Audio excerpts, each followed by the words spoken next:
So, this prediction is for the Ring of Honor Tag Team Championships between MJF and a partner of his choosing, being that Adam Cole is still injured, against the Guns of the Bullet Club Gold. Now, this will be interesting because it would be interesting if MJF were to lose those tag titles because of the fact that he has a match later on in that night, and then it puts pressure on Bullet Club Gold to have all the gold. At the same time, because then what would it look like if, say, Jay White doesn't win the gold and Bullet Club does? At the same time, none of them could walk away with gold as well. And it does deem interesting. However, for some reason, and I hope I'm not dream building here, I think Adam Cole's going to be the reason they lose the tag team titles, but when he's back. I don't think it's been planned for him to lose it whilst he's injured, because where does it go from there? Where does it go when Adam Cole comes back? You know, where's my tag team title? Oh, you know, we lost them in a tag team title shot. So where does it go from there? Where do they carry on as a tag team if they are still a tag team? If Better Than You Baby is still a legit tag team, there's got to be some kind of conclusion to this story. And I don't think it's going to come to an end just yet. As interesting as it would be for the Guns to win the tag team titles, and as good as it would look on them, I don't think MJF is going to lose the tag titles just yet. I might be wrong, but I'm going to go on the whim of the story with Adam Cole and MJF not being over yet, and in typical fashion, maybe they're going to go down the same routes that the tag team divisions do go down when they pair two people together and then there's a turn, especially if they're about to face each other. But I don't think it makes sense for them to lose it without that story coming to some kind of conclusion.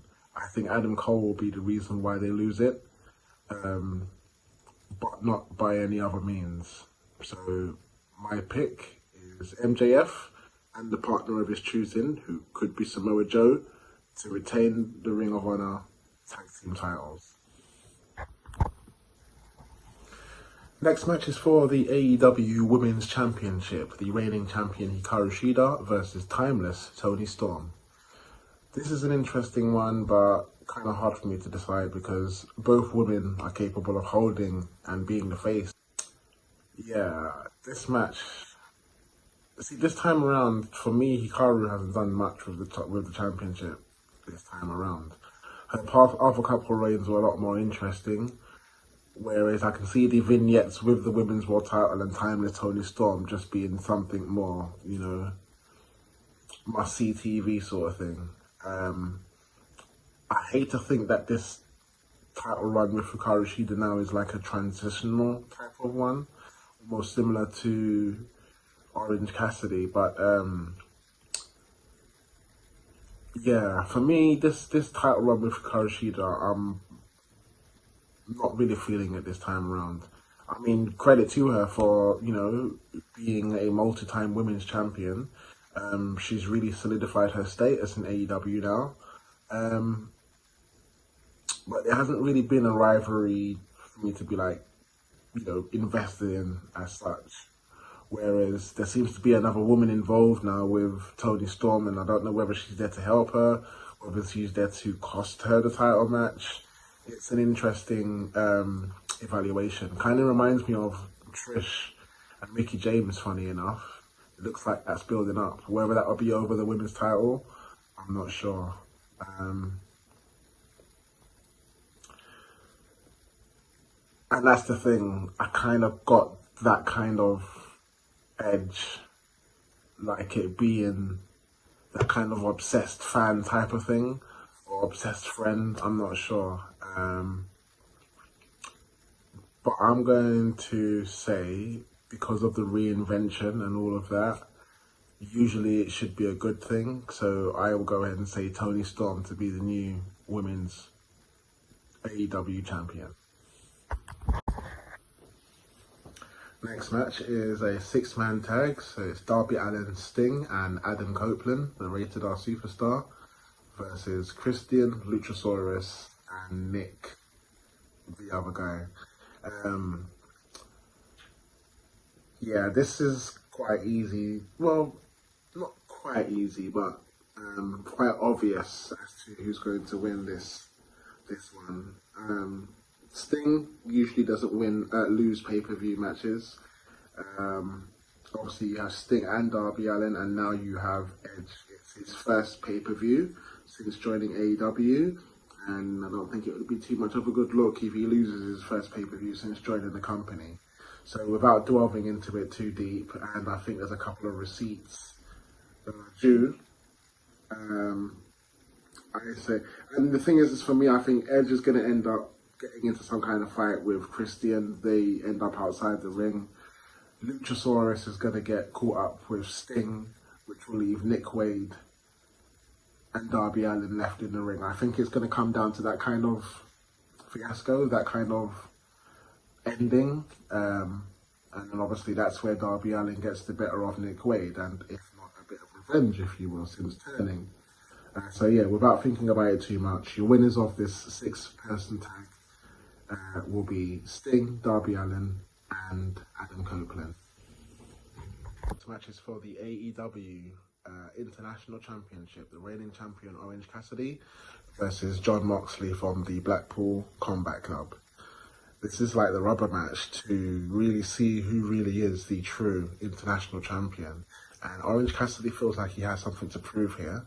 And I don't think he can afford the loss more than John Moxley. Moxley's the type of person where I don't know whether he seems to be giving people that kind of rub now.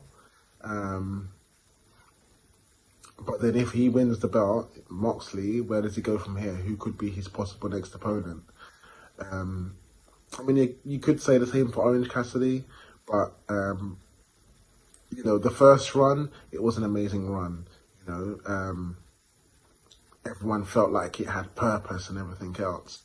Now, this match is like to give him purpose. It's like no other match doesn't seem to matter to him any more than this match, in order to solidify himself as a true champion. In my eyes, he's a true champion already for the multiple times he defended it, and as we speak, the longest reigning international champion. But his story is beating John Moxley, and I don't think he will lose a second time. I think this is the match where he gets over on John Moxley. So for me, I'm going to say still your AEW International Champion, Orange Cassidy. In most rivalries that you see, when they involve family, it's a no-go. You know, every rivalry that I have seen where they have got family members involved, yeah, the comeuppance is pretty straightforward, you know, and I think there's going to be some double crooked letter whooping going on in this match. It should be pretty decisive. I mean, I know we're going to probably see some things where we're going to be like, oh my God, what is going on? But I feel this is another match where something has to be proved here. And obviously, you know, the proof of defending his honor and his family, it's usually a one-way street here, you know. I mean, it would be pretty shocking if Swerve were to win. I guess it could give it another angle. It could kind of put Hangman in that extra kind of realm of madness, which would be interesting to see, because I'm not fully convinced by his madness just yet. But after what he did on Dynamite, well, you know, he might just kind of boil over as it is. So yeah, I think this is the type of match of revenge. You don't break into a man's house. You don't hang over a man's child's cot. Nah. Swerve has got something coming to him, I'm telling you that. So, or as Caprice would say, I can promise you that. But yeah, your winner for this match, Hangman Adam Page. Little stipulation that if the Golden Jets win, they take the Young Bucks' #1 contendership for the tag team titles. And if the Young Bucks win, then the Golden Jets can no longer be a tag team. They have to go their separate ways. Now, you could go into some long deliberation about this, but the story wouldn't be interesting if the Young Bucks win, and then that's it. They exist as a tag team. Plus, I think there's still unfinished business with the Don Callis family, with Kenny Omega and Chris Jericho. Things are not done there yet. So for them to just disband after losing a match pretty much wouldn't make any sense. So I think there's going to be like a heel turn or some kind of dissension. So for that matter, I think it's pretty obvious for this one, actually. I'm going to pick the Golden Jets to win this match because it then makes the story interesting. Yes, the Young Bucks may lose their tag team contendership, but that gives them an angle, it gives them a heel turn. They could even join the Don Callis family just out of spite for that, it just makes things interesting. Don Callis is recruiting a rather interesting group right now. So it would be interesting again if he were to get the Young Bucks on board as well. Very interesting television. But they've only just got together, the Golden Jets, Kenny Omega and Chris Jericho, so I think it's too early for them to disband just yet. There hasn't even been any kind of cross sort of accidental hits or, something like that to kind of start that. It's way too early. So for me, the Golden Jets, Kenny Omega and Chris Jericho to win the match. Alright, so the next prediction is for the Women's TBS Championship. The reigning defending champion, Chris Statlander, versus Julia Hart from the House of Black. And I believe it is Red Velvet and not Sky Blue. It's funny how you got Sky Blue, Red Velvet, two primary colours. But I believe it is Red Velvet. She did win a match on, it was either Dynamite or Collision. So I think it is Red Velvet. However, here is a prediction for this match. It could go any way because we have the possibility of 90% of the House of Black holding championships, -1. Who that will be, we're not sure. But House of Black have been very threatening with the vignettes, with the dark appearances. So it's looking very threatening, but it's almost kind of like too much of the Judgment Day as well. But yet it's still a possibility, whether they're copying them or not. It's still a possibility. So storyline wise, I don't know if Julia Hart is there yet to hold a championship. I don't want her holding the title just for the sake of having one in a group. I want her to be like a wrestling champion, kind of like what Chris Statlander already is. And as much as she is a threat, I just don't think the title run of Chris Statlander is going to be over just yet. But there's all kinds of situations going on at the moment, so it's kind of hard to determine what's going to happen. This whole dark thing with Sky Blue seems to have faded out. Like, she seems to have her own kind of thing now. But she's not in the match. You've got Red Velvet. Okay, she's come back off of injury, but I just don't think it's time for her to hold the title yet. She's got to get a couple of wins under her belt. So that just leaves the reigning defending champion and Julia Hart, who is, I guess, the biggest threat in that triple threat, really. But again, I don't know if she's done enough just yet to hold that title.